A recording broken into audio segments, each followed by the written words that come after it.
Close all open maps. Choose Insert Project New Map. Name the map Rasters. In the Catalog pane, expand the database's entry and Crater Lake. Click and drag the DEM30M raster into the map. Click OK if you get a transformation warning. Close all open maps. Choose Insert Project New Map. Name the map Rasters.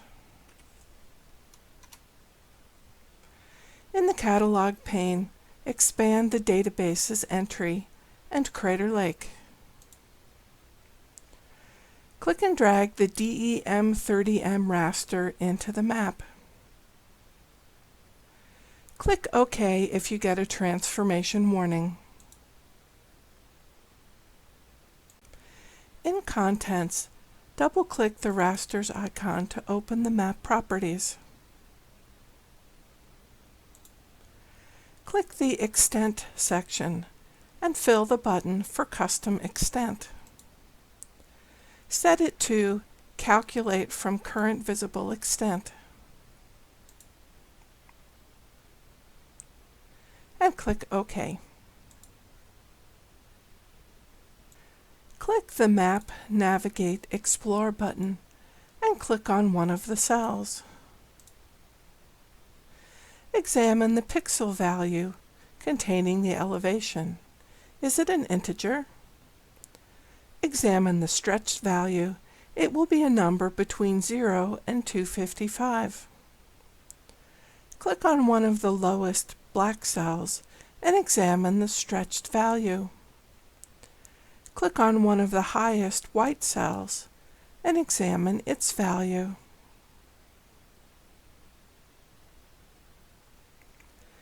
In Contents, examine the range of elevations in the legend for DEM30M. Close the pop-up window. In Contents, click to select the DEM30M layer and open the Raster Layer Appearance ribbon. In the Rendering group, click the Symbology drop-down and examine the choices, noting that Stretch is the first option. It is the appropriate option for a continuous raster and was automatically selected when the raster was added. Click the Symbology drop-down again and select Stretch to open the Symbology pane. This pane looks different for rasters. Choose several different color schemes and examine each one. Then set it to the elevation number 1 ramp. Hold the cursor over a ramp to see its name. In Contents, open the Layer Properties for DEM30M. Examine the General section, and then skim the information in the Metadata section.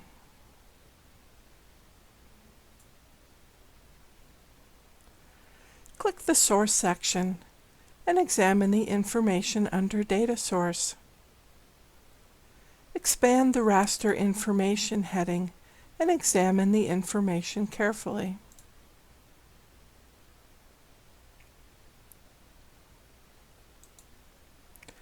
Expand the Spatial Reference heading and find the linear unit entry. Expand the Statistics and Extent headings and examine them. Close the Layer Properties for DEM30M. From the Catalog pane, click and drag the Hillshade 10M raster and add it to the map. Set the Raster Layer Appearance, Rendering, stretch type setting to none. Click on light and dark values of the raster and examine the pixel values.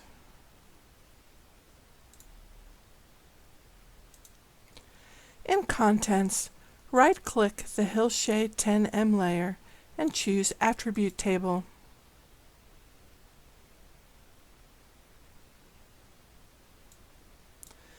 The Value field shows each unique value stored in the raster.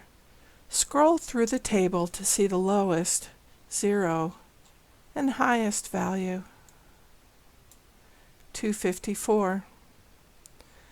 The Count field shows how many pixels in the raster have that value. Close the table. Choose a location on the crater wall and zoom in until the individual pixels of the Hillshade 10M layer can be distinguished. Turn Hillshade 10M off and on a few times to compare the pixel size of the Hillshade 10M and DEM 30M rasters. Open the properties for the Hillshade 10M raster to learn its cell size, if you haven't guessed by now. Examine its other properties, and then close them. Return to the full extent of the map. In the Catalog pane, expand the Folders entry and the Crater Lake folder.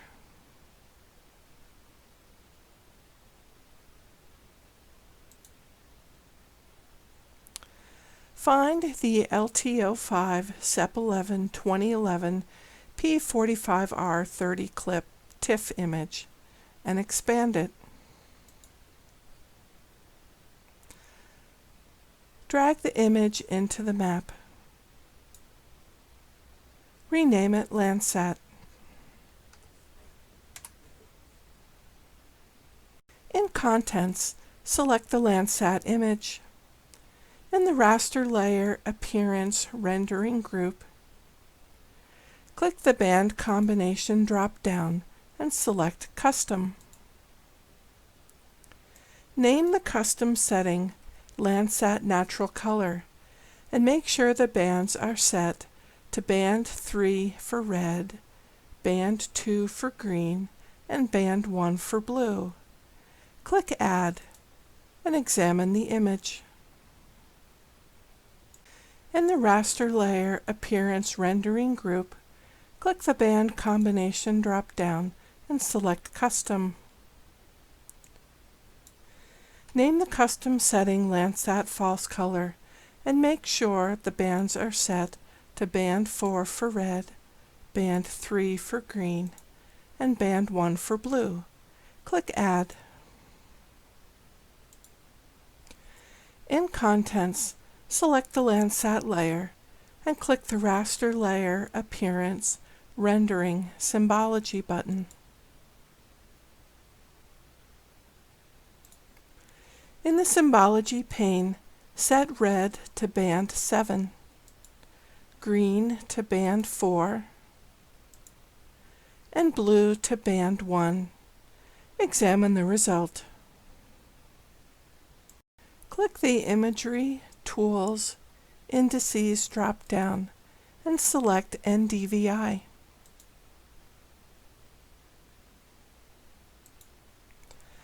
Set the near-infrared band index to 4 and the red band index to 3. Click OK. NDVI ranges from about 0 to 1 and is primarily sensitive to chlorophyll. In this display, black areas, like the lake, have no green vegetation, and bright areas have thick, healthy vegetation. Remove the NDVI layer.